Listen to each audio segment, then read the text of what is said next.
Hello students, you are most welcome to our channel English Urdu tutorial. So students, हम लोग पिछले videos में chapter 25 यानी हाइट एंड डिस्टेंस के मैथ नंबर 1 से लेकर 11 नंबर तक सॉल्व कर चुके थे।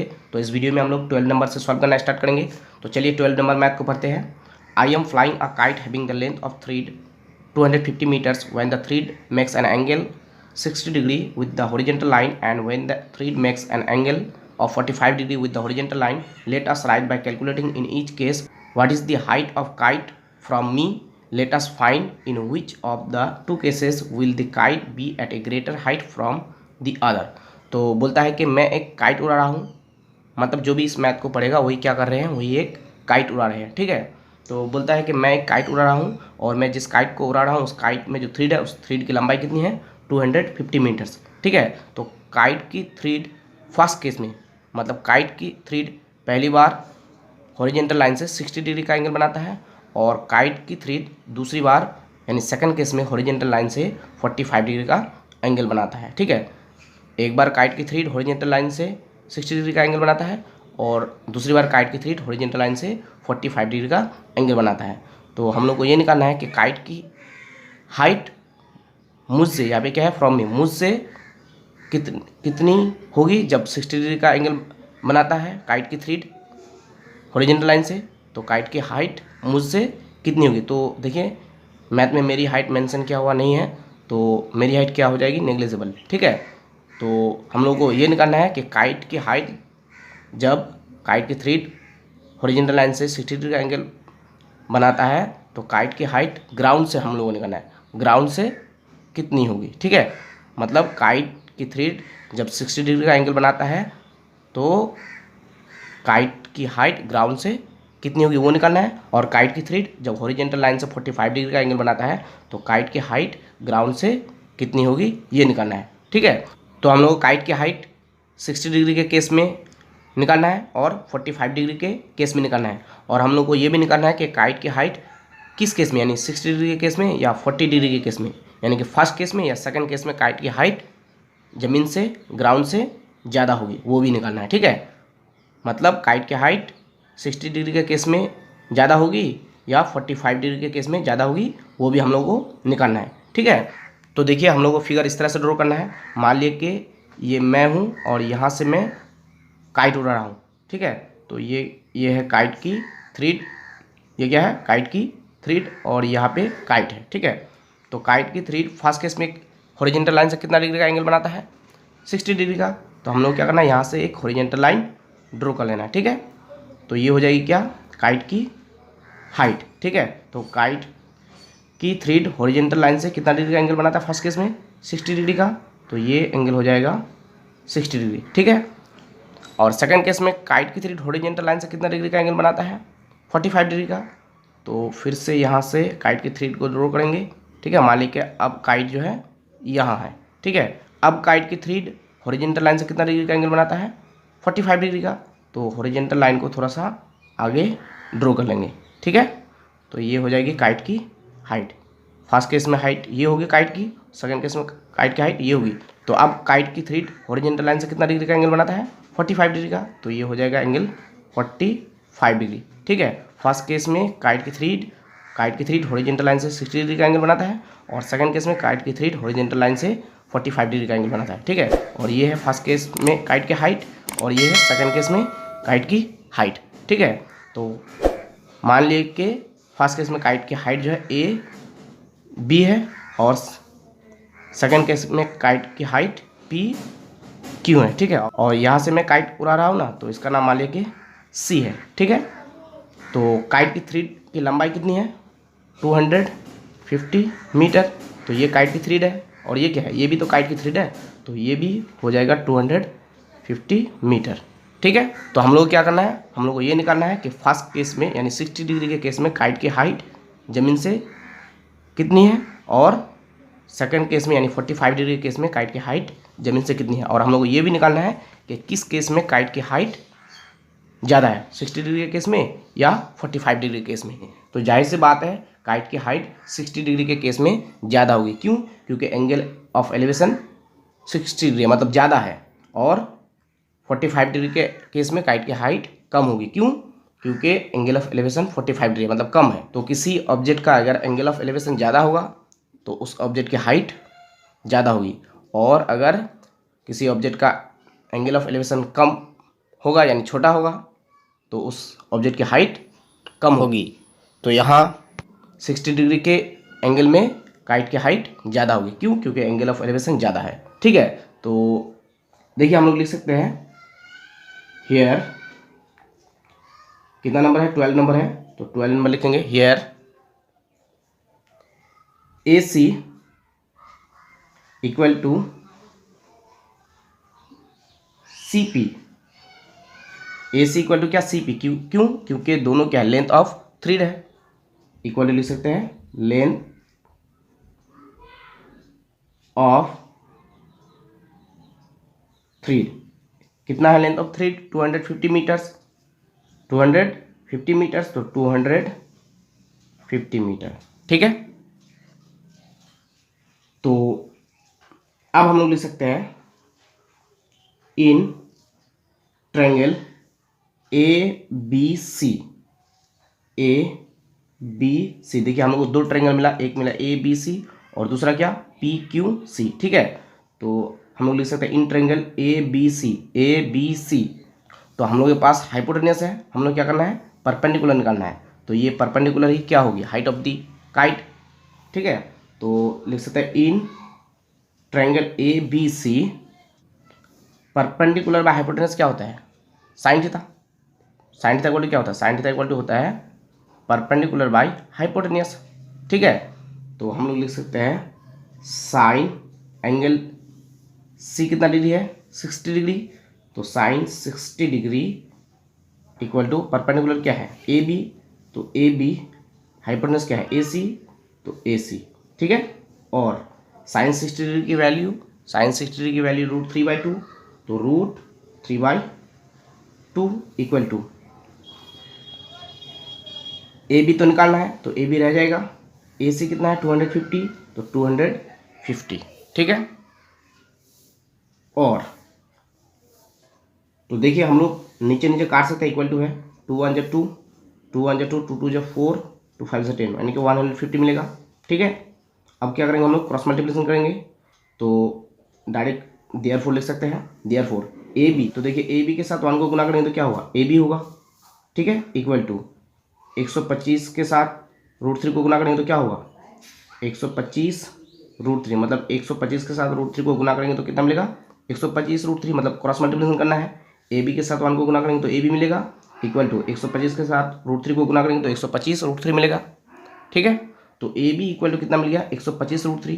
तो फर्स्ट केस में height of the kite from the ground या फ्रॉम मी लिख सकते हैं कितना?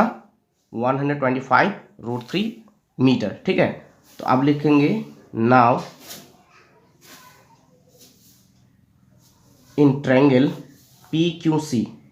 P Q C. ठीक है, मैंने बताया कि 60 डिग्री के केस में काइट की हाइट ज़्यादा होगी। ठीक है, और 45 डिग्री के केस में काइट की हाइट कम होगी। तो 60 डिग्री के केस में 125 √3 काइट की हाइट मिली, हम लोग को मिली 125 √3 मीटर मिली। और अब देखेंगे कि 45 डिग्री के केस में कितनी मिलती है। ठीक है, तो लिख सकते हैं in triangle P Q C. P Q C हम लोग के पास हाइपोटेन्यूस हम लोग क्या करना है? परपेंडिकुलर निकालना है, यही हो जाएगी हाइट ऑफ द काइट। ठीक है, तो परपेंडिकुलर बाय हाइपोटेन्यूस क्या होता है? Sine theta. तो साइन, तो एंगल सी कितना डिग्री है? 45 डिग्री। देखिए 45 डिग्री है। ठीक है, तो sine 45 degree equal to sine theta equal क्या होता है? Perpendicular by hypotenuse. तो परपेंडिकुलर क्या है? P Q. तो पी क्यू हाइपोटेन्यूस क्या है? P C. तो पी सी। ठीक है, और साइन 45 डिग्री की वैल्यू, साइन 45 डिग्री की वैल्यू 1/√2 क्या? 1/√2। तो 1/√2 इक्वल टू पी क्यू, तो हम लोग को निकालना है, तो पी क्यू रह जाएगा। पी सी कितना? 250 मीटर। देख लीजिए यहाँ पे ए C equal to C P या पी सी एक ही बात है। ठीक है, 250 मीटर, तो 250। ठीक है, तो और तो अब क्या करना है? क्रॉस मल्टीप्लिकेशन करना है, तो पी क्यू के साथ √2 को गुना करना है, तो क्या मिलेगा? √2 पी क्यू। ठीक है, या फिर लिख सकते हैं पी क्यू √2 इक्वल टू 250 के साथ 1 को गुना करना है, तो 250 के साथ 1 को गुना करना है तो 250 मिलेगा, ठीक है। और पी क्यू को रख लेंगे, पी क्यू इक्वल टू 250/√2, ये √2 नीचे आ जाएंगे, ठीक है। तो √2 को हटाना है नीचे से, तो क्या करेंगे, और पी क्यू इक्वल टू √2 को हटाएंगे तो 250/√2 इंटू क्या करेंगे, √2 को ऊपर से और √2 को क्या करेंगे, नीचे से गुना कर देंगे, ठीक है। तो और पी क्यू इक्वल टू क्या मिलेगा, देखिए ऊपर 250/√2 होगा, 250 और √2 को गुना करेंगे तो 250/√2 होगा, और नीचे √2 गुना करेंगे तो क्या मिलेगा, 2 मिलेगा, ठीक है। तो therefore P Q equal to कितना हो जाएगा, देखिए 2 से अगर हम लोग काटेंगे 2 1 2, 2 1 2, 2 2 4, 2 5 10, यानी मिलेगा हम लोग को 125/√2। तो देखिए इस केस में यानी कि 45 डिग्री के केस में, यानी सेकंड केस में हम लोग को पी क्यू यानी height of the kite, P Q क्या हाइट ऑफ द काइट है, पी क्यू कितना मिला 125/√2। और फर्स्ट केस में यानी कि 60 डिग्री के केस में हाइट ऑफ द काइट यानी ए बी क्या हाइट ऑफ द काइट है, इक्वल टू कितना मिला 125/√3, यहाँ पे मिला √2 और यहाँ पे मिला √3। तो किस केस में काइट की हाइट ज़्यादा है, तो अब आप ही लोग बता सकते हैं कि किस केस में काइट की हाइट ज़्यादा है। तो जाहिर सी बात है काइट की हाइट फर्स्ट केस में यानी कि 60 डिग्री के केस में काइट की हाइट ज़्यादा है, ठीक है। कितना है 125/√3। तो हम लोग लिखेंगे therefore height of the kite in first case equal to 125/√3 meter and height of the kite in second case equal to 125/√2 meter. Therefore height of the kite in first case is greater. मतलब first case में kite की height कितनी है 125/√3 metre और second case में kite की height कितनी है 125/√2 मीटर। तो किस केस में काइट की हाइट ज़्यादा है, तो जाहिर सी बात है फर्स्ट केस में ज़्यादा है, तो इसलिए लिखे therefore height of the kite in first case is greater, ठीक है। ये हो गया आंसर। तो अब आइए 30 नंबर मैथ को पढ़ते हैं। A passenger of an aeroplane observes that Howrah station is at one side of the plane and Shaheed Minar is just on the opposite side. The angles of depression of Howrah station and Shaheed Minar from the passenger of aeroplane are 60 degree and 30 degree respectively. If the aeroplane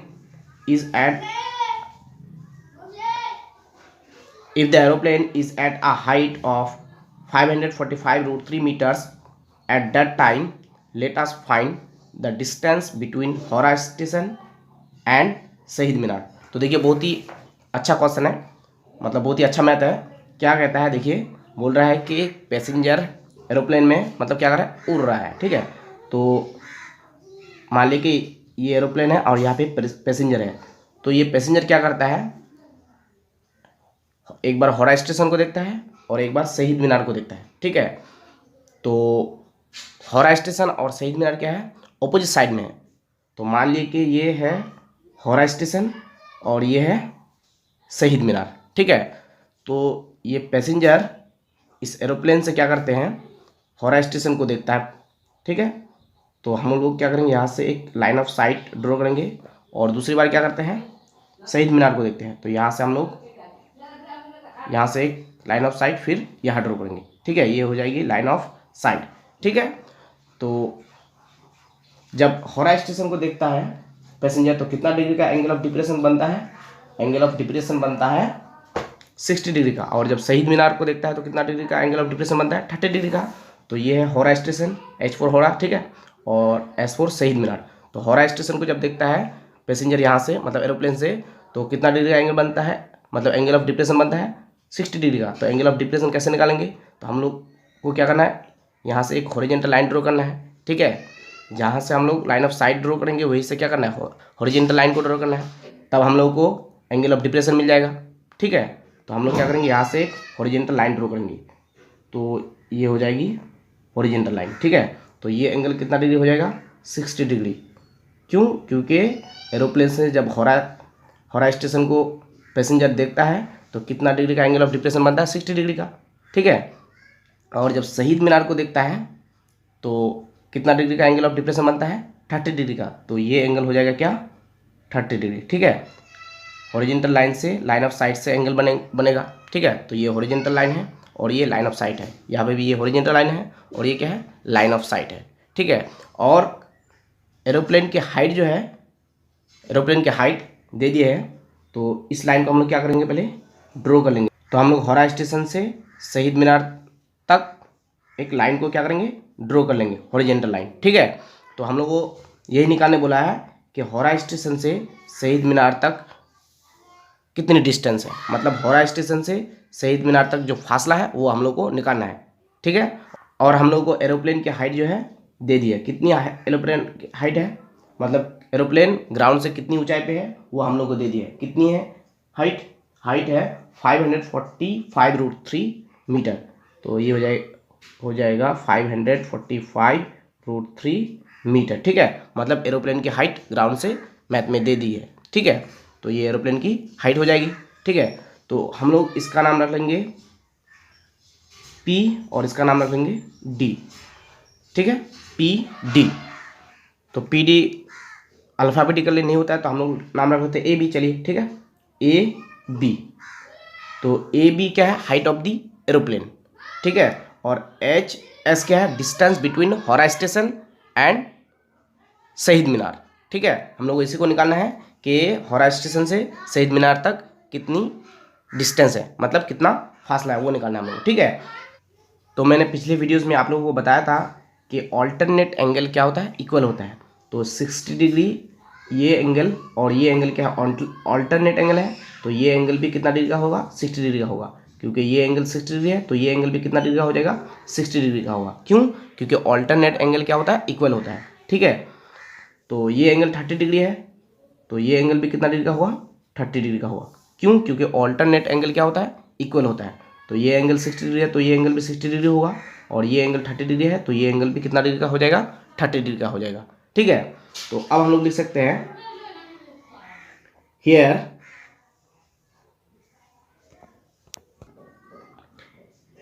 AB equal to height of the aeroplane. AB क्या है, height of the aeroplane है। Height of the aeroplane कितना है, 445√3 metre. तो equal to 445√3 metre.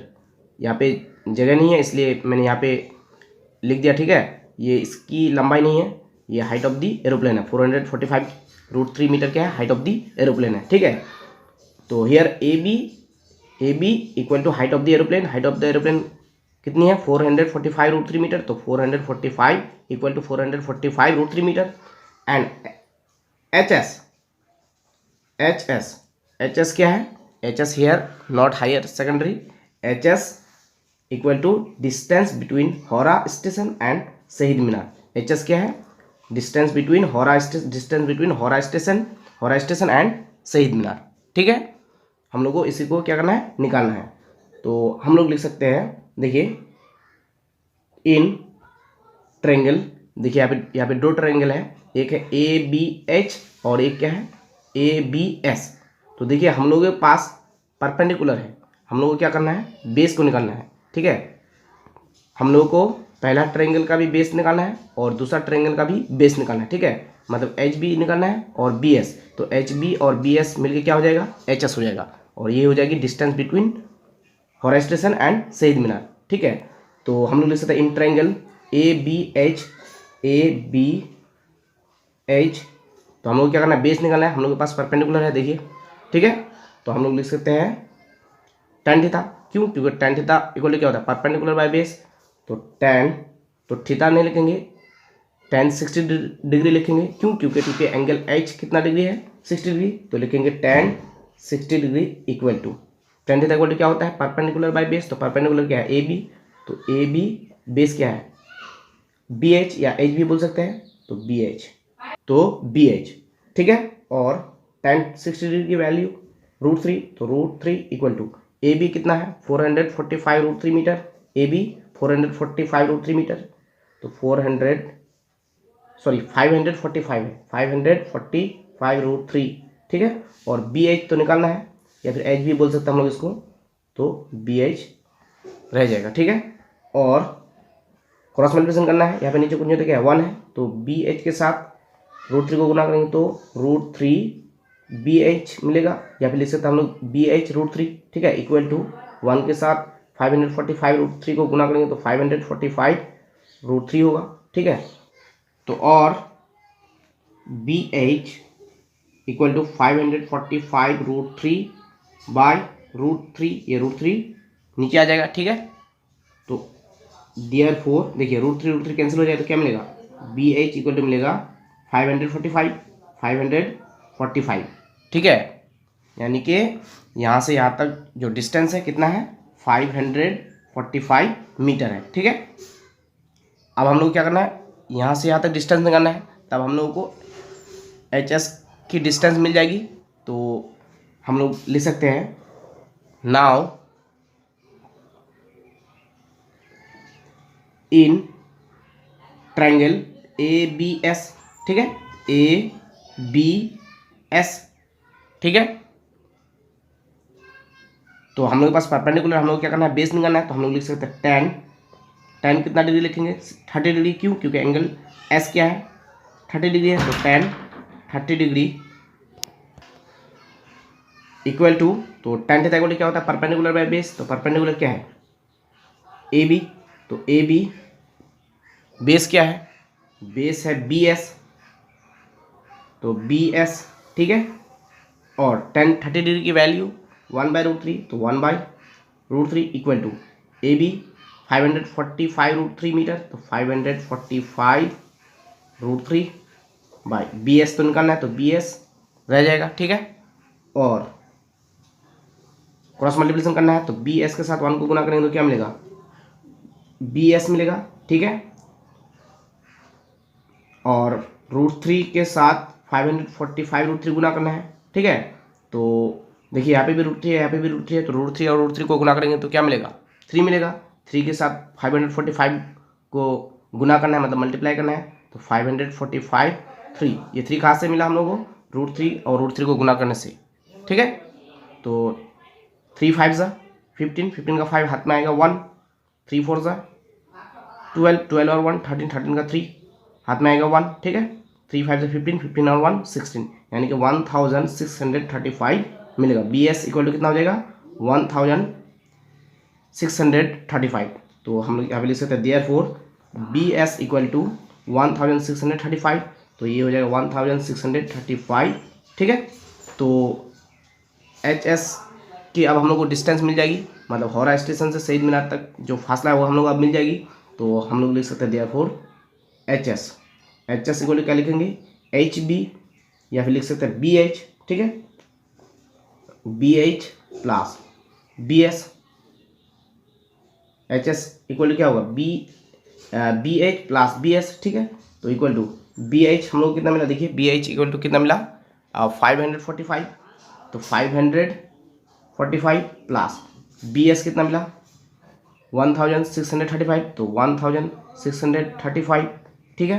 तो इसको add करेंगे तो कितना मिलेगा, तो इसको ऐड करने से मिल जाएगा हम लोग को 2180, ठीक है।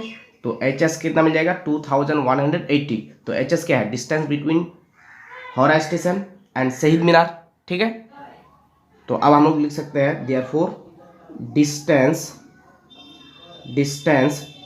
बिटवीन हावड़ा स्टेशन होगा, यहाँ पे स्टेशन छोड़ दिया, ठीक है। डिस्टेंस बिटवीन हावड़ा स्टेशन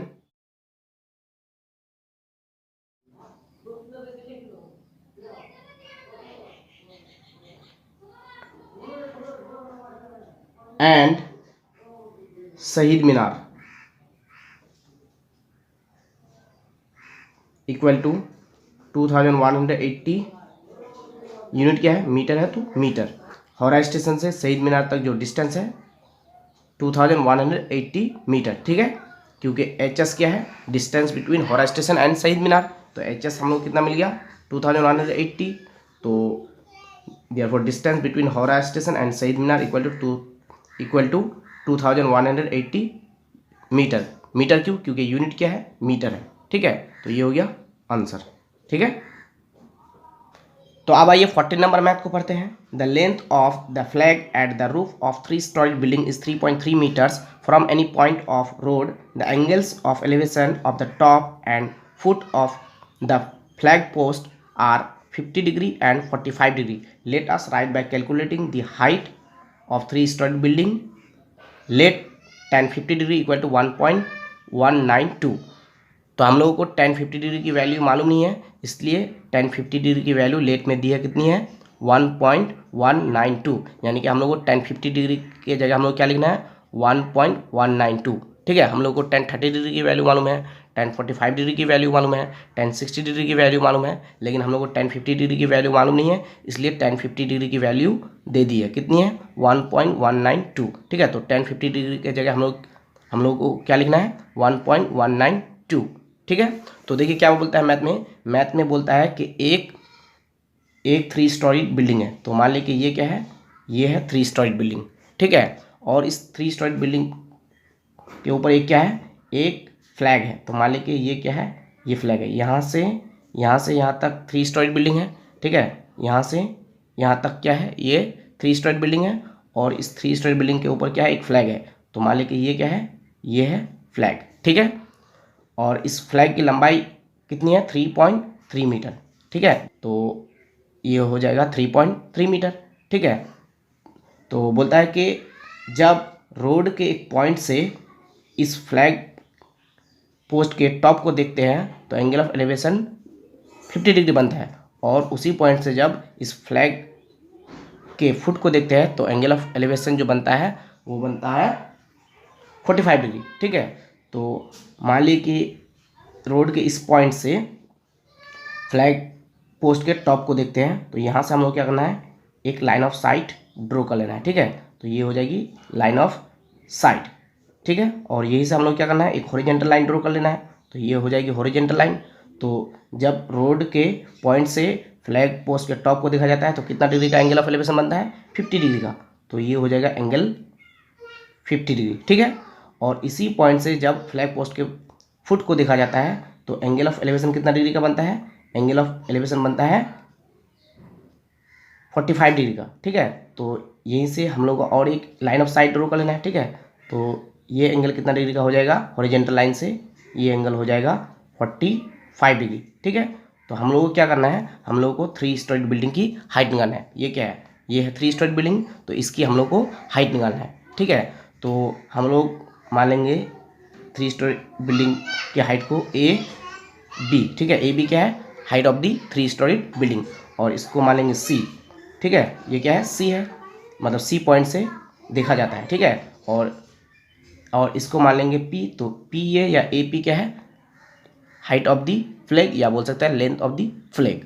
ठीक है, तो हम लोग क्या करना है, ए बी मतलब height of the 3 storey building निकालना है। ए बी क्या है, height of the 3 storey building. ठीक है, तो ए बी मालूम नहीं है, तो ए बी हम लोग क्या लेंगे, एक्स लेट ले लेंगे। ठीक है, मान लें कि ए बी की जो हाइट है वो है एक्स मीटर, मतलब 3 स्टोरी बिल्डिंग की जो हाइट है वो है एक्स मीटर। ठीक है, तो हम लोग लिख सकते हैं here P B, here AB equal to height of the building, height of the 3-storied building, 3-storied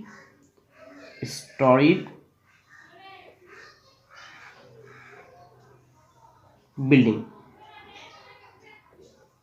कितना माने height of the 3-storied building, X metre, तो इक्वल टू क्या हो जाएगा एक्स मीटर, ये हम लोग लेट लिए। ठीक है, तो यहाँ पे हो जाएगा क्या, late.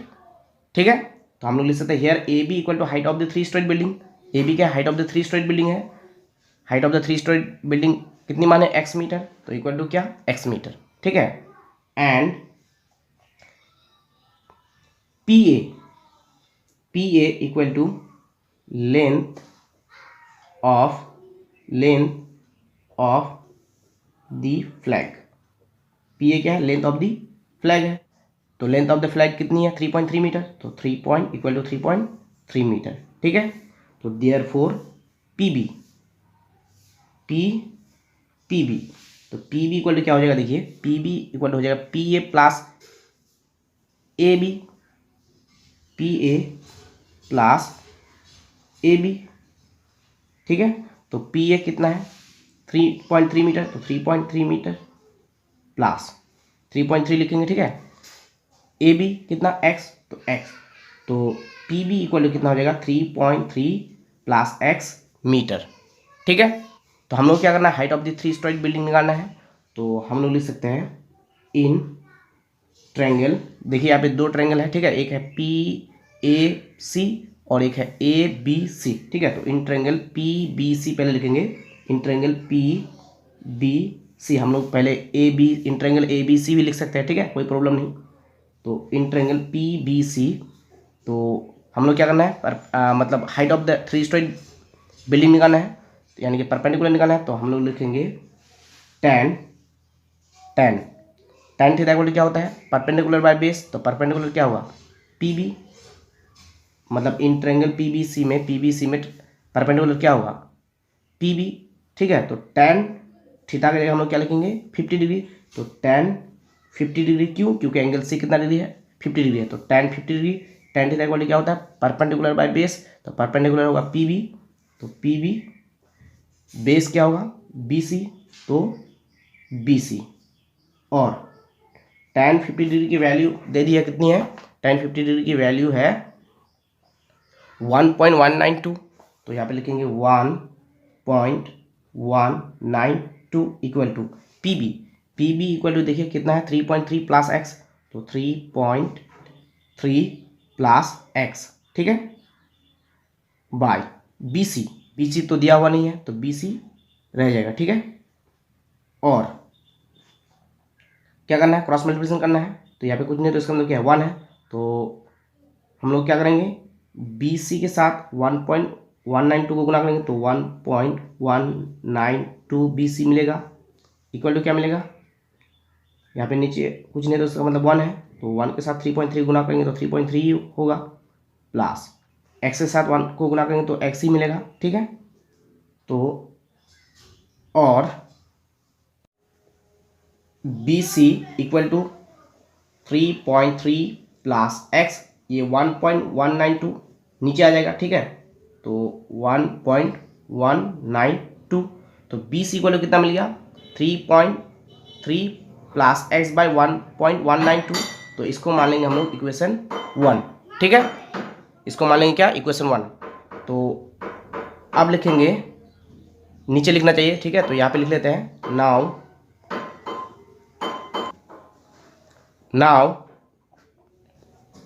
In triangle A B C. ठीक है, ए बी सी, तो tan एंगल सी कितना डिग्री है, 45 डिग्री। तो tan 45 degree, tan theta equal क्या होता है, परपेंडिकुलर बाय बेस। तो परपेंडिकुलर क्या होगा, ए बी। तो A B, in triangle A B C में परपेंडिकुलर क्या होगा, ए बी। तो ए बी, और बेस क्या होगा, बी सी। तो बी सी, तो और tan 45 डिग्री की वैल्यू, tan 45 डिग्री की वैल्यू 1। तो 1 इक्वल टू ए बी कितना, x, तो x। ठीक है, बी सी तो मालूम नहीं है, तो बी सी रह जाएगा। ठीक है, तो और बी सी इक्वल टू क्या मिलेगा, देखिए बी सी इक्वल टू हम लोग को मिलेगा, यहाँ पे नीचे कुछ नहीं है, तो इसका 1 है। तो अब क्या करना है, क्रॉस मल्टीप्लिकेशन करना है। तो बी सी के साथ 1 को गुना करेंगे तो बी सी मिलेगा, इक्वल टू एक्स के साथ 1 को गुना करेंगे तो क्या मिलेगा, एक्स मिलेगा। तो बी सी इक्वल टू कितना मिल गया, एक्स। तो इसको मान लेंगे इक्वेशन 2। ठीक है, इसको मान लेंगे क्या, इक्वेशन 2। तो अब हम लोग लिख सकते हैं from equation 1 and equation 2, equation 1 और इक्वेशन 2। तो इक्वेशन 1 में हम लोग को बी सी इक्वल टू क्या मिला, तो देखिए इक्वेशन 1 में हम लोग को बी सी इक्वल टू मिला 3.3 प्लस एक्स बाई 1.192। और इक्वेशन 2 में हम लोग को बी सी इक्वल टू क्या मिला, बी सी इक्वल टू मिला एक्स। ठीक है, तो हम लोग लिख सकते हैं 3.3 plus X by 1.192 equal to X. क्यों, क्योंकि इक्वेशन 1 में बी सी इक्वल टू क्या मिला, बी सी इक्वल टू मिला 3.3 प्लस एक्स बाई 1.192। और इक्वेशन 2 में क्या मिला, B C equal to X. तो इसलिए हम लोग लिख सकते हैं 3.3 plus X by 1.192 equal to X. ठीक है, और 3.3 plus X by 1.192 equal to X. क्यों, क्योंकि B C equal to equation 1 में क्या मिला, 3.3 प्लस एक्स बाई 1.192। और इक्वेशन 2 में बी सी इक्वल टू क्या मिला, एक्स। तो इसलिए हम लोग लिख सकते हैं 3.3 plus X by 1.192 equal to X. ठीक है, तो और तो देखिए यहाँ पे कुछ नहीं है, तो इसका मतलब नीचे 1 है, क्रॉस मल्टीप्लिकेशन करना है। तो x के साथ 1.192 को गुना करेंगे तो 1.192x मिलेगा। ठीक है, x के साथ 1.192 को गुना करेंगे तो क्या मिलेगा, 1.192x इक्वल टू 1 के साथ 3.3 को गुना करेंगे तो 3.3 होगा। ठीक है, प्लस है तो प्लस, x के साथ 1 को गुना करेंगे तो क्या होगा, x। ठीक है, तो और 1.192x, इस x को इधर लेके आएंगे, राइट हैंड साइड में है, लेफ्ट हैंड साइड में लाएंगे तो प्लस है तो क्या हो जाएगा, माइनस हो जाएगा, माइनस x इक्वल टू क्या मिलेगा, 3.3। ठीक है, तो और देखिए यहाँ पे भी x है, यहाँ पे भी x है, दोनों जगह x है, यहाँ पे भी x है, यहाँ पे भी x है, दोनों जगह x है, तो हम लोग x कॉमन ले सकते हैं। ठीक है, तो x कॉमन लेने से ब्रैकेट में क्या मिलेगा, 1.192 माइनस x तो कॉमन ले लिए। ठीक है, तो ब्रैकेट में हम लोग क्या मिलेगा, 1.192 माइनस x तो कॉमन ले लिए तो क्या मिलेगा, 1। ठीक है, इक्वल टू क्या मिलेगा, 3.3। तो और x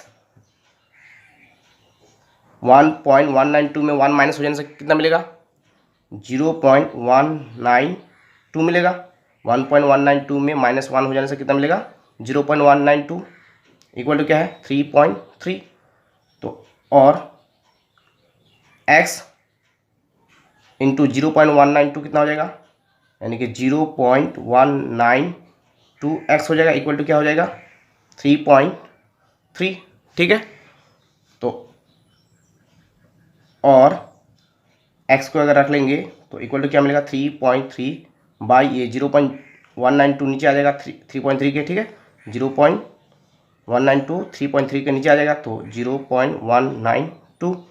ठीक है, तो देयरफॉर x इक्वल टू कितना मिल जाएगा, अगर 3.3 को 0.192 से अगर हम लोग कैंसिल करें, मतलब काटे तो कितना मिल जाएगा, x इक्वल टू मिल जाएगा 17.19 अप्रोक्स। ठीक है, आप लोग इसको काट के देख सकते हैं और साइड में आप लोग स्क्रीन में देख सकते हैं कि किस तरह से इसको सॉल्व किए हैं। ठीक है, तो x किसको माने हम लोग, x माने हैं height of the 3 storied building. क्या, height of the 3 storied building. देखिए हम लोग x माने हैं height of the 3 storied building, ए भी क्या है, height of the 3 storied building.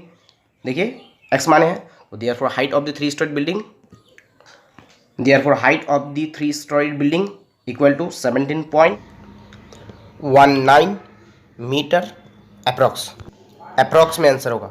ठीक है, सो डियर स्टूडेंट्स, इस वीडियो में इतना ही काफ़ी। अगर वीडियो अच्छी लगी तो प्लीज़ आपसे रिक्वेस्ट है कि वीडियो को लाइक करें और हमारे चैनल को सब्सक्राइब कर लें ताकि इस तरह के वीडियो आप तक पहुंचते रहे।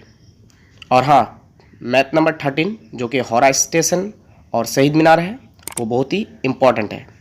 So thanks for watching, thanks for listening, have a beautiful day, Tata.